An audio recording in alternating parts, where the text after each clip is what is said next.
আসসালামু আলাইকুম বন্ধুরা, আমি রাকিব রায়হান। আজকে আপনাদের জন্য এমন একজন ভয়ঙ্কর মানুষের গল্প নিয়ে হাজির হলাম যে কিনা একাই আমেরিকার প্রেসিডেন্টকেও নড়িয়ে দিয়েছিল।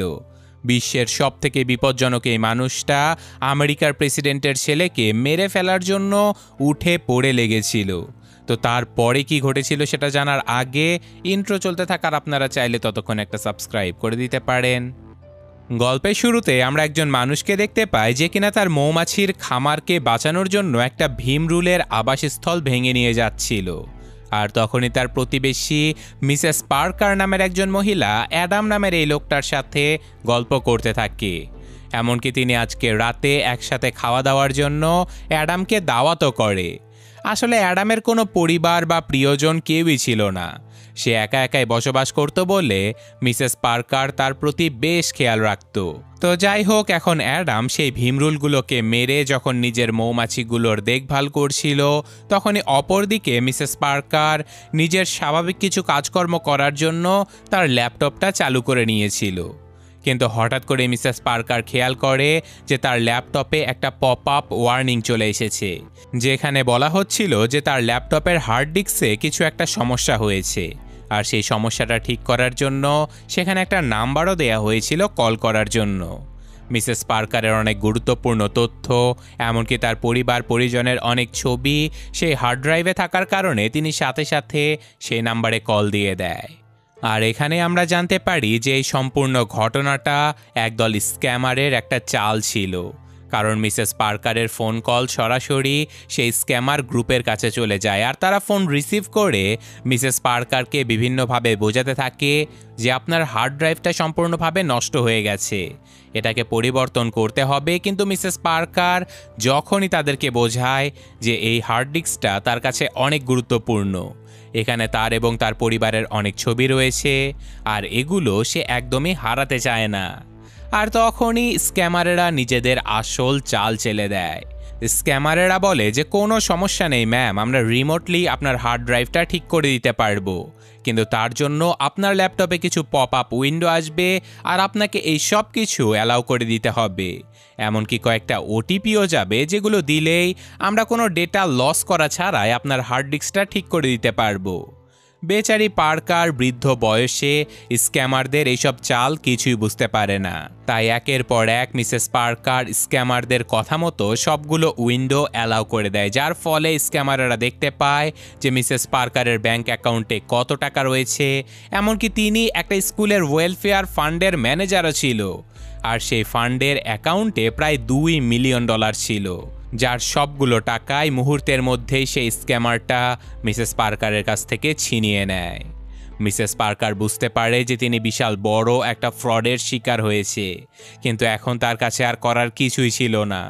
এদিকে রাতের বেলা অ্যাডাম মিসেস পার্কারের জন্য কিছুটা খাঁটি মধু নিয়ে তার সাথে ডিনার করার জন্য তার বাড়িতে চলে যায়। কিন্তু অদ্ভুতভাবে অ্যাডাম খেয়াল করে যে মিসেস পার্কারের বাড়িতে সব কিছুই যেন স্তব্ধ হয়ে রয়েছিল।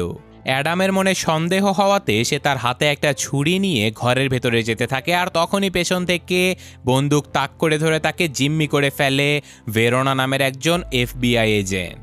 ভেরোনা আসলে মিসেস পার্কারের একমাত্র মেয়ে ছিল, আর সে আজকে তার মায়ের সাথে দেখা করতে আসলে দেখতে পায় যে মিসেস পার্কার গুলি করে আত্মহত্যা করে নিয়েছে। এজেন্ট ভেরোনা মনে করেছিল যে অ্যাডামই হয়তো তার মাকে মেরে ফেলেছে, তাই সাথে সাথে ভেরোনা অ্যাডামকে পুলিশের হাতে তুলে দেয়। আর পুলিশের জিজ্ঞাসাবাদে অ্যাডাম জানায় যে আমি মিসেস পার্কারকে মারিনি, উনি নিজের কিছু পরিত্যক্ত জায়গা আমাকে ব্যবহার করতে দিয়েছিল, যেটাতে আমি মধু চাষ করি। আর আজকে রাতে উনি আমাকে ডিনার করার জন্য ডেকে পাঠিয়েছিল বলে আমি ওনার বাড়িতে গিয়েছিলাম। কিন্তু তারপরেও পুলিশেরা তাকে ধরে নিয়ে চলে যায়। আর এরপর এজেন্ট ভেরোনা অ্যাডামের ব্যাপারে আরও বিস্তারিত জানার জন্য তার মধু চাষের সরঞ্জামগুলো ভালোভাবে পর্যবেক্ষণ করে। এমনকি সে বাড়িতে গিয়ে তার মায়ের খোঁজ খবর নিলে দেখতে পায় যে আজকে দুপুরে আসলে তার মায়ের সাথে বিশাল বড় একটা স্ক্যাম হয়ে গেছে। ভেরোনা বুঝতে পারে যে আসলে তার মাকে অ্যাডাম খুন করেনি। আর এদিকে পরদিন পুলিশেরাও অ্যাডামকে ছেড়ে দেয়, কারণ তারা এই আত্মহত্যার সাথে অ্যাডামের কোনো সম্পৃক্ততা পায়নি। এই ঘটনার পরে ভেরোনা অ্যাডামের সাথে দেখা করে এবং তার কাছ থেকে ক্ষমা চেয়ে নেয় এবং তাকে সব কিছু জানিয়ে দেয় যে আসলে গতকাল তার মায়ের সাথে বিশাল বড় একটা ফ্রড হয়ে গেছে। এই ফ্রড গ্রুপেরা তার মায়ের সারা জীবনের সেভিংস, তার মায়ের আন্ডারে থাকা ফান্ডের প্রায় 2 মিলিয়ন টাকা সব কিছুই গায়েব করে দিয়েছে। এই স্ক্যামারদের ব্যাপারে এফবিআইয়ের কাছে অভিযোগ তো অনেক রয়েছে, কিন্তু তাদের কোনো খোঁজ খবর বা পরিচয় এফবিআইয়ের কাছে একদমই নেই। এমনকি ভেরোনা এটাও বলে যে যদি আমরা তাদের পরিচয় খুঁজেও পাই, তাহলেও হয়তো আমরা কোর্টে তাদের বিরুদ্ধে কিছুই করতে পারবো না, কারণ তারা আইনের চক্করে আমাদেরকে ফেলে এটা প্রমাণ করেই ছাড়বে যে আমার মা স্বেচ্ছায় সব কিছু তাদেরকে দান করে দিয়েছে। এইসব কথা শুনে অ্যাডাম ঠান্ডা মাথায় সেখান থেকে উঠে তার মৌমাছিগুলোর দেখভাল করার জন্য চলে আসে। কিন্তু এখানেই অ্যাডাম তার মৌমাছির ঘরের ভেতর থেকে একটা আনট্রেসেবল মোবাইল বের করে ইলিনা নামের একজন মহিলার কাছে ফোন করে। এই মহিলাটা ছিল আমেরিকার এক গোপন সংস্থার ডিরেক্টর।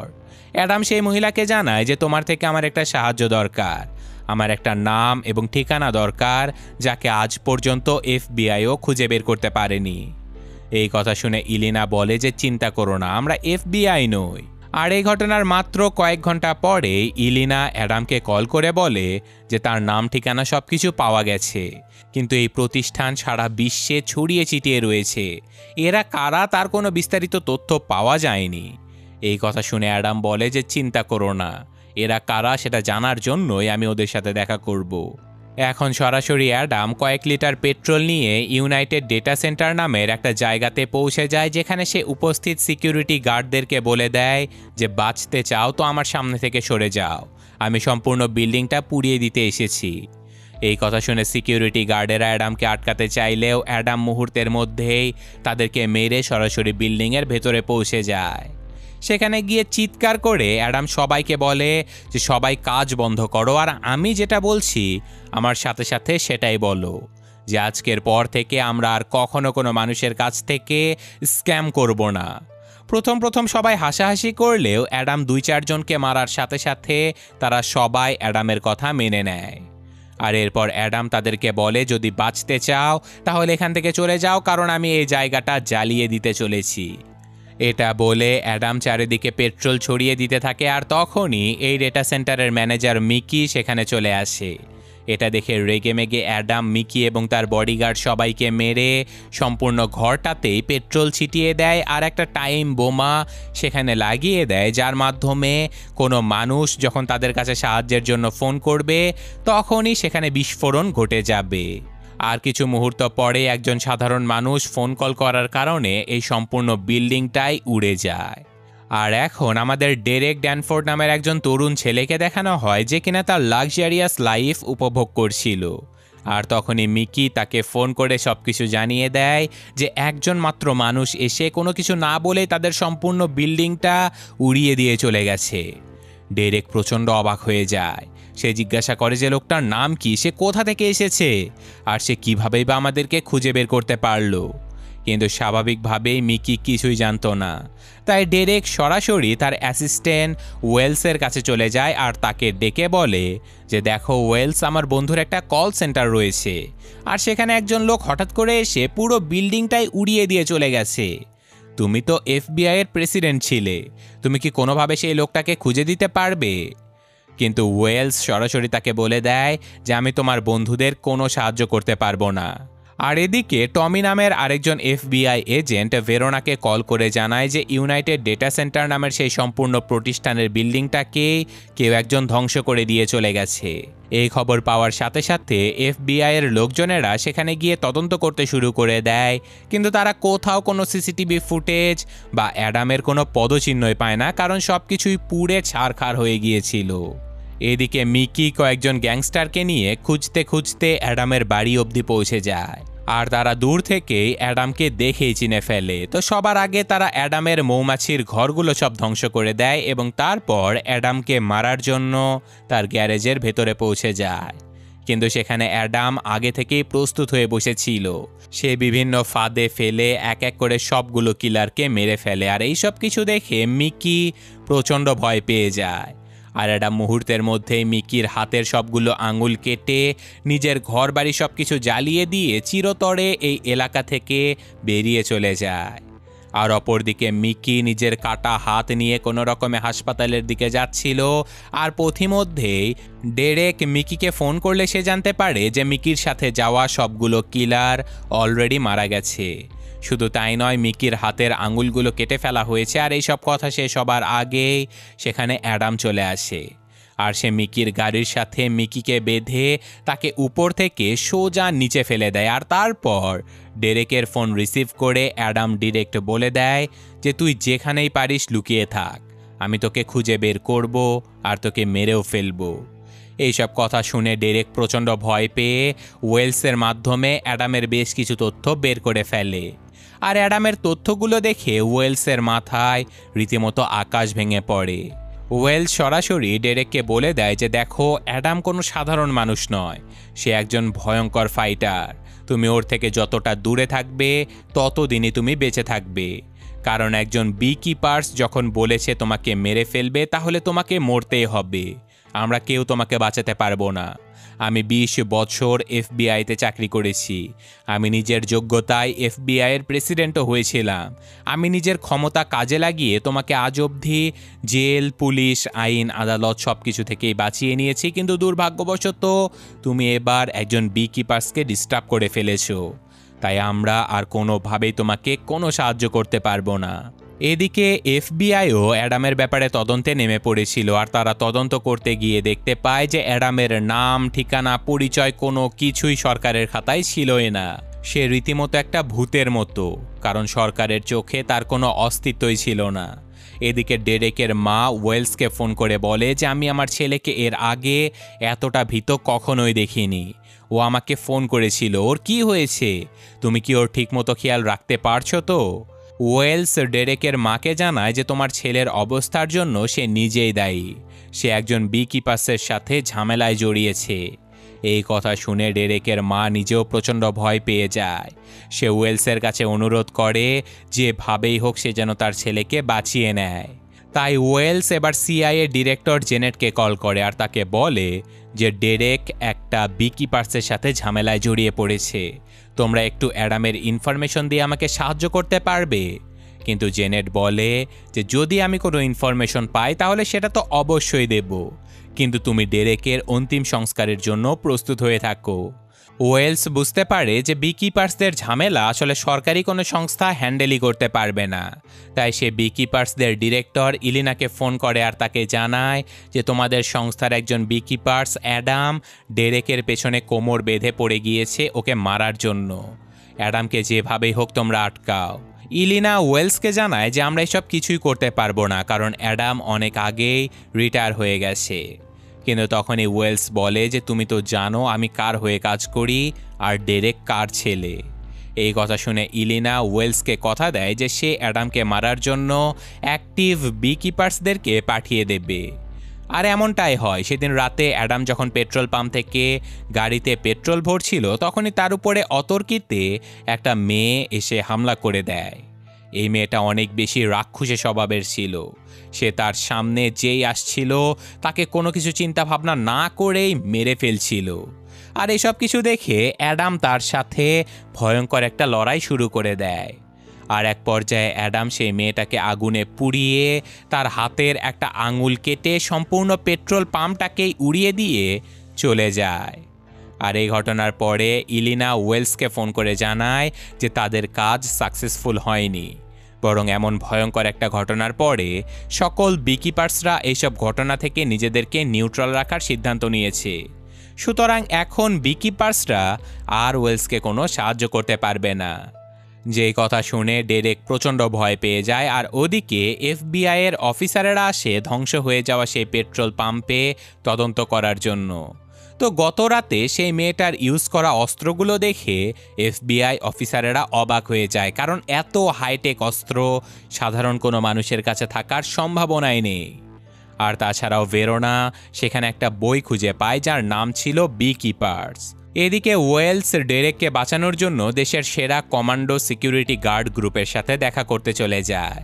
সেখানে গিয়ে ওয়েলস সবার আগে এইসব গার্ডদেরকে জানায় যে দেখো, আমি এফবিআইয়ের প্রেসিডেন্ট হবার কারণে দেশের অনেক গোপন খবর আগে থেকেই জানতাম, কিন্তু আমাদের চোখের আড়ালেও দেশের ভেতরে গোপনভাবে একটা সংস্থা নিজেদের কাজ অপারেট করত, যার নাম ছিল বিকিপার্স। এই বিকিপার্স গ্রুপের কাজ ছিল দেশের আইন কানুন এবং নিরাপত্তা নিশ্চিত করা। কিন্তু এই বিকিপারেরা দেশের কোনো আইনের আওতায় ছিল না। তাদের উপরে কোনো রুলস রেগুলেশন বাধ্যবাধকতা কোনো কিছুই ছিল না। তাদেরকে সম্পূর্ণ নিজের ইচ্ছায় কাজ করার স্বাধীনতা দেয়া হয়েছিল, যাতে করে তারা মৌমাছিরা যেভাবে নিজেদের ঘরবাড়ি প্রোটেক্ট করে সেভাবেই নিজেদের দেশকে কোনো কিছুর পরোয়া না করে প্রোটেক্ট করতে পারে।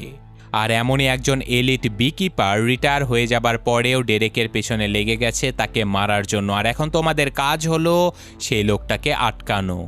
যদিও তোমরা সবাই তার কাছে নাদান খেলোয়াড়ের মতো, কিন্তু তবুও তোমরা যদি সংখ্যায় বেশি হও তাহলে হতে পারে তোমরা ওকে আটকাতে পারবে। কথা শেষ হবার পরে ওয়েলস তাদেরকে একটা বিল্ডিং গার্ড দিতে বলার জন্য প্রস্তুত হতে বলে সেখান থেকে চলে যায়। আর এদিকে অ্যাডাম সেই মেয়েটার কাটা আঙুল দিয়ে তার বাড়ির ফিঙ্গারপ্রিন্ট লক খুলে ঘরের ভেতরে চলে যায়। আর এক এক করে অ্যাডাম নিজের ব্যাগের ভেতরে সেই মেয়ের কাছে থাকা সকল অস্ত্র, বোমা, বারুদ এইসব কিছু তুলে নিতে থাকে। আর অপরদিকে এফবিআইয়ের ডেপুটি কমান্ডার এসেছিল ভেরোনা এবং টমের সাথে দেখা করার জন্য। টম এবং ভেরোনা দুজনেই কমান্ডারকে জানায় যে একজন বিকিপার্স উঠে পড়ে লেগেছে দেশের এইসব স্ক্যাম কল সেন্টারগুলোকে ধ্বংস করে দেবার জন্য। টম এবং ভেরোনা দুজনেই কমান্ডারকে জানায় যে একজন বিকিপার উঠে পড়ে লেগেছে দেশের এইসব স্ক্যাম কল সেন্টারগুলোকে ধ্বংস করে দেবার জন্য। আর আমাদের ধারণা মতে অ্যাডামের পরবর্তী টার্গেট 9 স্টার ইউনাইটেড নামের এই বিল্ডিংটা, কারণ এখানেও একই রকমের কল সেন্টার চালানো হয়। পুলিশের কাছে যেহেতু এইসব কল সেন্টারের স্ক্যামার হবার কোনো তথ্য ছিল না, তাই ডেপুটি ডিরেক্টর ভেরোনাকে বলে দেয় যে বিল্ডিংটাকে বাঁচাতে হলে তোমার কি কি দরকার। ভেরোনা তাকে জানায় যে আমার একটা সোয়াট টিম, কিছু গোয়েন্দা আর কিছু অ্যানালিসিস্ট দরকার। ডিরেক্টর সাথে সাথে সব কিছু অ্যাপ্রুভ করে দিয়ে সেখান থেকে চলে যায়। আর তারপর ভেরোনা দ্রুত সেই 9 স্টার ইউনাইটেডের বিল্ডিংয়ের সামনে সকল আর্মি অফিসারদেরকে প্লেস করে দেয়। আর সেই অফিসারেরা সিকিউরিটি দেবার জন্য বিল্ডিংয়ের ভেতরে যেতে গেলেই তারা দেখতে পায় যে এই বিল্ডিংটা সম্পূর্ণভাবে ওয়েলসের ঠিক করে দেয়া সেই প্রাইভেট সিকিউরিটি গার্ডেরা গার্ড করছিল। তাই সেই গার্ডেরা সকল অফিসারদেরকে বলে যে তোমরা বাইরে থেকে কি গার্ড দেবে দাও, ভেতরে কেবলমাত্র আমরাই অপারেট করতে পারবো। তাই বাধ্য হয়ে আর্মি অফিসারেরা বিল্ডিংয়ের বাইরে ঘেরাবন্দি করে দাঁড়িয়ে থাকে। আর এদিকে বিল্ডিংয়ের ভেতরে সেই আগের মতোই বিভিন্ন স্ক্যাম কল চালানো হচ্ছিল, আর তারা সবাই সাদাসিধা মানুষদেরকে সর্বশান্ত করে চলেছিল। আর তখনই সেখানে প্রাইভেট সিকিউরিটি গার্ড অফিসার এসে তাদেরকে এই সব কিছু বন্ধ করে দ্রুত নিরাপদ জায়গাতে সরে যেতে বলে। কিন্তু এখানকার ম্যানেজার এইসব কিছু বন্ধ তো করে না, উল্টে সিকিউরিটি গার্ডকে শান্ত করার জন্য ডেরেকের সাথে তার কথা বলিয়ে দেয়। আর অর্থলোভী ডেরেক সিকিউরিটি গার্ডকে বলে দেয় যে দেখো, তোমরা বাইরে থেকে যা করার করো, আমার অফিসের কাজে যেন কোনো বাধা না আসে। এই কথা শুনে সিকিউরিটি গার্ডেরা যখন বাইরে চলে যায় তখনই অতর্কিতে বাইরের আর্মি অফিসারদের উপরে হামলা করে দেয় অ্যাডাম। সে এতটাই দ্রুতগতি সম্পন্ন ছিল যে এতগুলো অফিসার মিলেও তার কোনো ক্ষতি করতে পারে না। অ্যাডাম দ্রুত তাদেরকে মেরে সকলের চোখের আড়ালে সরাসরি বিল্ডিংয়ের ভেতরে ঢুকে পড়ে। যথারীতি এখানেও অ্যাডাম সবাইকে আগে বলে দেয় যে যান বাঁচাতে হলে তোমরা সবাই এখান থেকে চলে যাও। আর স্বাভাবিকভাবেই তারা সেখান থেকে যায় না। আর তখনই অ্যাডামকে মারার জন্য সেই প্রাইভেট সিকিউরিটি গার্ডেরা ঘরের ভেতরে চলে আসে।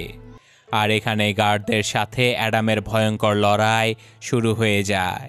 অ্যাডামের যুদ্ধ কৌশলের কাছে এই গার্ডেরা যেন বাচ্চা ছিল, তারা কোনোভাবেই অ্যাডামের সাথে পেরে উঠছিল না।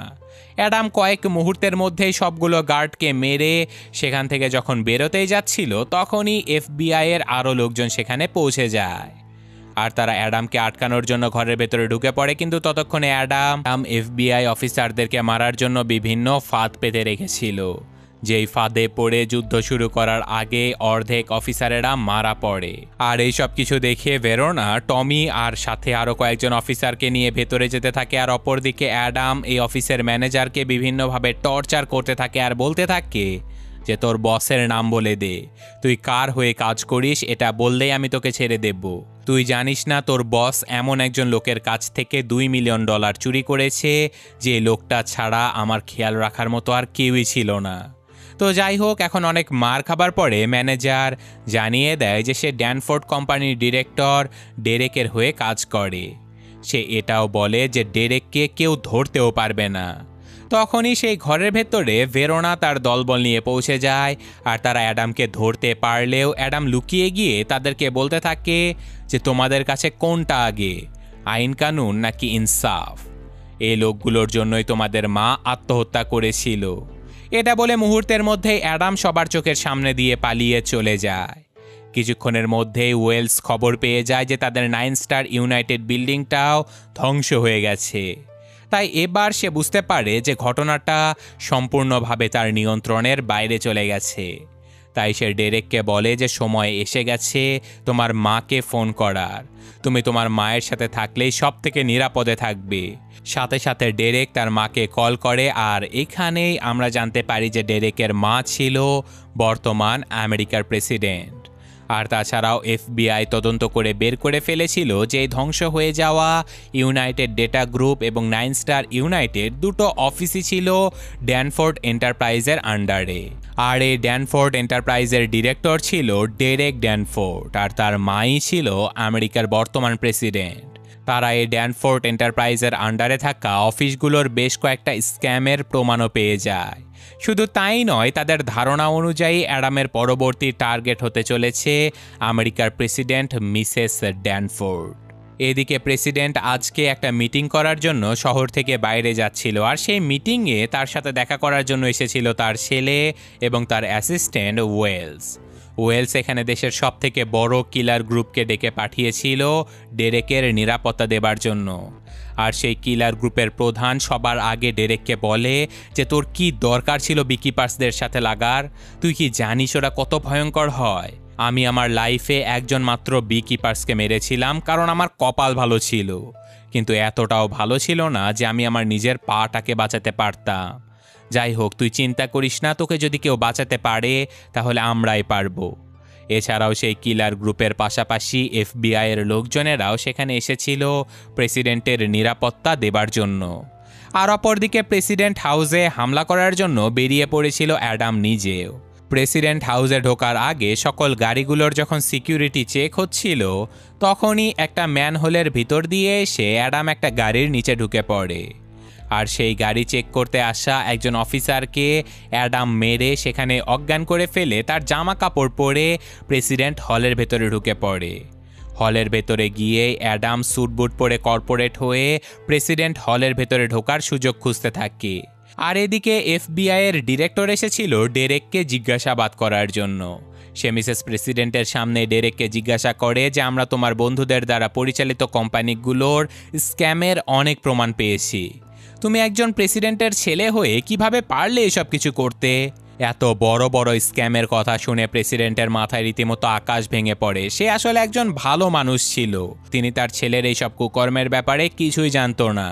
তাই তিনি ছেলেকে বাঁচানোর চিন্তা বাদ দিয়ে বরং জনগণের কাছে সব কথা সত্যভাবে স্বীকার করে ক্ষমা চাইবার সিদ্ধান্ত নেয়। কিন্তু ডেরেক তার মাকে বুঝাতে থাকে যে দেখো মা, এমন পাগলামি করো না। তুমি কি জানো তোমার নির্বাচনের জন্য কত কোটি ডলার খরচ হয়েছিল আর কত পার্সেন্ট আমার অফিস থেকে এসেছিল? তুমি কখনোই বুঝতে পারবে না যে তোমাকে জেতানোর জন্য আমার অবদান কতটুকু ছিল। তাই এসব কিছু বাদ দিয়ে যা হচ্ছে তা চুপচাপ সহ্য করে যাও আর ওই বিকিপাসটাকে মেরে ফেলো।